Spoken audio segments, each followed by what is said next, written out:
Hello everyone, Throttle-On John here. We're just putting a new battery in the RZR XP 1000. This particular procedure will apply to a lot of different RZRs. This is a 2021. I know the battery compartment remains unchanged for many years. I'm sorry, I'm not sure of what all years, but you know, I would say this would hold true for multiple years. Here's another RZR. It would hold true for this model as well. But what I found was I didn't want something Mickey Mouse in there. This battery was all corroded up, and it's five years old almost, and occasionally was giving me intermittent voltage. So I was like, you know what, you ride these things, you go out in the sand dunes and trails, and you know, we tend to take these off-road where it might be hard to access even with a pickup. So it doesn't make sense to drive these until the battery gives up. I do carry a residual small portable jump start battery with me, but and that came from being stranded once. You can't push start these because of the CVT. I was stranded out in the dunes in the middle of the night, and I had a long walk to this is years ago, to get a battery jump. There was no one around. I didn't really ever think about it, but I'd listen to the radio watching the sunset, and yep, when I went to restart the vehicle, it wouldn't start. That explains why I lost my radio, as I was watching the sunset. But anyway, lesson learned. So you don't mess around with batteries in these. So what I found is this is an easy procedure you could do yourself. You know, of course, you pull your seat, you pull the little tab here and lift the seat back and forward. It's really easy to take off. You've got a 13 millimeter bolt here. I'm just taping this down so that the seat doesn't ground out on the positive terminal. Just a little extra insurance. You have a 13 millimeter nut here, and you just loosen this off. This is just for my battery tender. And you'll just unplug this as kind of a compression fit plastic fitting onto this thing, and you kind of wiggle that and pull that off. You wouldn't even probably have to take that off. And then there's a Torx bit back in here that's kind of one of the larger ones. Oh man, it is dark in there. It is really dark. I'm sorry, guys. Don't have a headlamp right now, but there's a Torx bit right here. It's right there, and anyway, you remove that. Don't drop it in because it might be hard to retrieve. And then this will come off and out without removing all of this, and then that just pulls out of there, and then you pull your battery out, put the new one in, and put it all down. This is an EverStart. It was like 60 bucks at Walmart. It's 525 cranking amps. There's the part number. Pause that video there if you need to. The W26 525 VP. It's a group 26. So on the side of the battery it says 26. So it's a group 26 battery. And anyways, it's Project Farm. I was always a little leery of EverStart batteries, but Project Farm recently did a review of a lot of batteries, and they tested out well, and it just dropped right in there. When I was down at Walmart, they have an R version of this battery, the Group 26 battery, which reverses these around. Don't get that one because I didn't want to mess with the stock wiring harness. I wanted to leave everything as it is, and this drops right in. It's a tight fit. It's a perfect fit. So I thought I wasn't going to do a video on this, which is why I didn't film it as I did it. I'm sorry. But it was it's such a perfect fit for a RZR. I mean, it's as good as stock that I thought, you know, I'll do a video in case this helps someone out. I mean, that's a bargain of a price. It's a good battery. And then here's the stock battery here. You can see it's kind of corroded up. Nothing special, just a lead acid battery. I'm taking that back for the core charge. And you know, and I could have been better about pulling my seat. There was sand on top of this, and I'm usually pretty good with maintenance, but I guess out of sight, out of mind, this battery's underneath the driver's seat, which is an easy place to access. But when I'm detailing out the machine, I kind of had forgotten to pull the seat up, and just, you know, it wouldn't hurt to rinse under there. And if I just intermittently, you know, blown the sand off on top of this battery, I think it would have lasted longer and done better. And, you know, because if you get a bunch of junk on top of this battery, this thin layer will start to conduct current between the two, and it starts to build corrosion, which it did. So I live and learn. I'm going to make that part of my regular detailing. ordeal is to pull my seat and at least lift it up, even if I don't remove it completely, and just rinse a little water in here and keep the top of that battery clean. That's an easy thing to do. You know, and you can inspect your terminals while you're in there as well. I do think it's good to carry a battery pack in there. I do carry one, because if these batteries go dead, you are dead in the water, man. And like I said, you know, we take these things to go off road, so you don't want to be out there in the middle of nowhere. But this EverStart Group 26 battery from Walmart works good. Make sure you get the battery posts in the right spot. The regular version, not the R version. This is at the front. Positive terminals at the front left. Negatives at the front right. At the front portion of the battery, and it's a Group 26, and it's perfect. It drops right in. And like I said, I was a little hesitant, but if you want to, I'll see if I can find that Project Farm video and link it in the description. But I watched that before I bought this battery. But there it is. Nice fit. Yeah, you could get a gel mat battery. That's not a wrong thing, but in this instance, the use that I give on these razors, I wouldn't say they're high use. So I just wanted a good battery. I didn't need like a gel mat battery or anything like that. So there you have it. Hope this helps out. There's a battery that fits in there. Like I said, this is a 2021 model razor, but this would work in a number of years that takes the Group 26, kind of a standard Polaris battery. And I'll measure this real quick to give you guys a size to see if it's the same for you.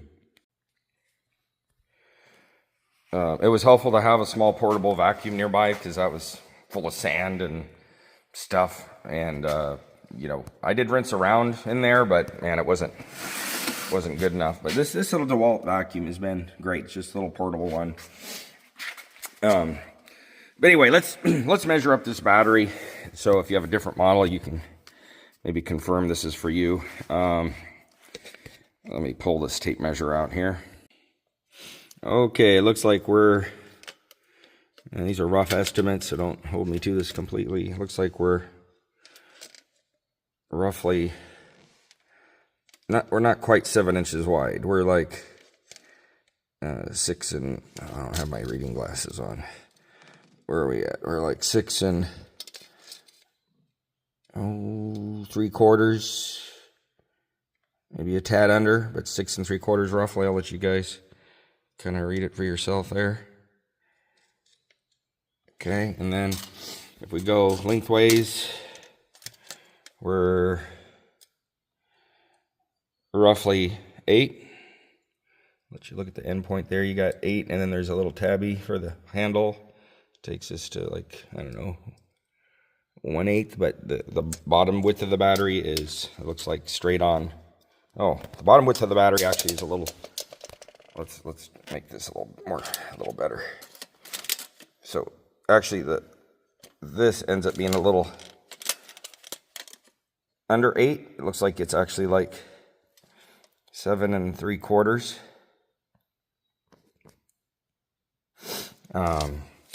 And then, so the top measures different than the bottom, and then this was actually like 6 1/2. Hope that helps you guys out. 6 1/2 down there at the base. The top, measures bigger, as I measured earlier. And then the height, looks like the height is going to be from bottom to top roughly 7. Yep, roughly 7. Hope that helps somebody out. And then look, this one was made in 20, and August of 20, and here we are in 2025. So this battery is like 5 years old. And again, I probably could have gotten a little more out of it. I keep it on a tender. It was starting to give me some intermittent voltage. Part of that was the corrosion on top, which I cleaned. Actually, initially, just when I did an oil change just moments ago.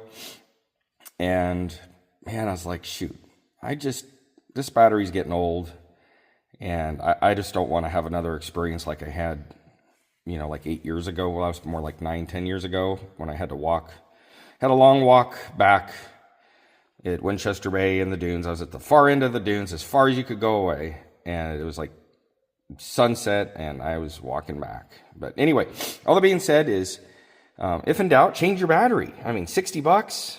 Hey, that's really a bargain. So there you have it. And it's the perfect size. It fits in there just like the Polaris battery. I almost got a Polaris battery again just because I like everything to fit the way it fits from the factory. But I'm so glad that I just went with this other battery, because this EverStart, because it just drops right in there just like perfect. And it's so nice. It's such a nice clean job. I guess what I'm saying is I like a clean job. I don't like anything Mickey Moused, so I want it to be right. And this EverStart Group 26 battery popped right in there. So there you have it. Hope that helps somebody out. This is something that I needed kind of filming after the fact. I'm going to insert it in here. But when you remove your battery terminals, when you're taking the battery out, you remove the negative battery terminal first. And of course have your ignition off. And then I put it out of the way. And then I remove the positive battery terminal, cable off. And then I'll set it over where it can't touch up against this and make a circuit. I've inadvertently done some welding in my life with a battery when I was unhook it, and things would short circuit and hit. And don't touch your. Likewise, when you're loosening with a wrench, don't. One time I had the wrench I was using came and contacted the positive terminal, and I was kind of arc welding with a wrench. So don't do that. Remember, this is a circuit, so don't touch anything metal to this one. You will create a circuit. So negative terminal off first, then positive when you're removing the cables, and then when you put it back together, you put the positive one on first, and then you put the negative one on. And I forgot to mention that, so I thought that would be worth saying. And that's the order of operations for any battery when you're replacing it. So hope that's useful to someone. And if you got it mixed around, I don't know that it'd be catastrophic, but that's just generally the accepted way to do it, and supposedly the safest way. That's what I've always done, and I just kind of did it while I was doing the video, while I was removing the battery, and didn't even think about it. But I thought, this might be good to include for somebody if they're doing it themselves for the first time.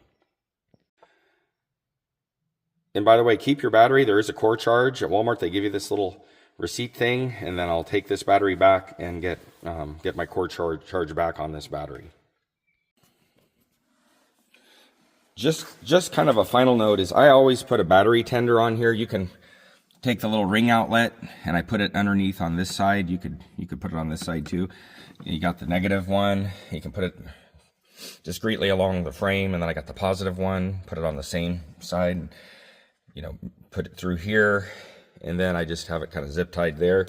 And then I have a pigtail here to where I can plug in, and you can get a standard connection.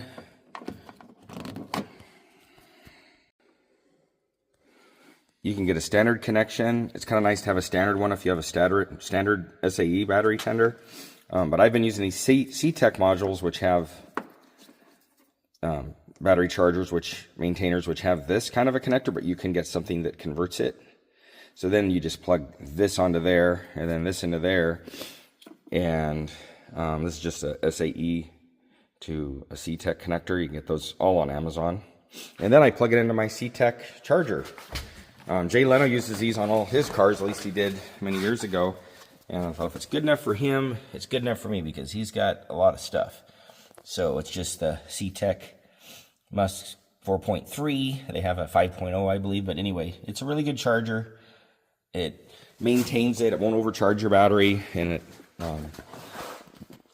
they're just good chargers. So I always put my battery on a maintainer when I'm not driving the vehicle, because, this off-road stuff can sit. So hope that's helps somebody out. If you're installing a new battery, you might as well put a little pigtail on it for, plugging a maintainer in it. It just makes it a lot more convenient, and then you don't have to pull a seat to access the terminals. So there are the seats back in. I got everything put away, and see how nice this is. You can access your battery tender, and at a glance I can see that it's green. It means it's up to voltage. Yellow would mean it's fallen out of voltage, and red is you got problems. It's got kind of this, they call this the comfort indicator. And then you come over here and you can see the battery charger is working its way through the stages. Eventually it'll cycle all the way up towards through all 7 cycles. Okay, so there you have it. It's always good to take care of your machine so you know it's taken care of, and when you want it to start, it's going to start.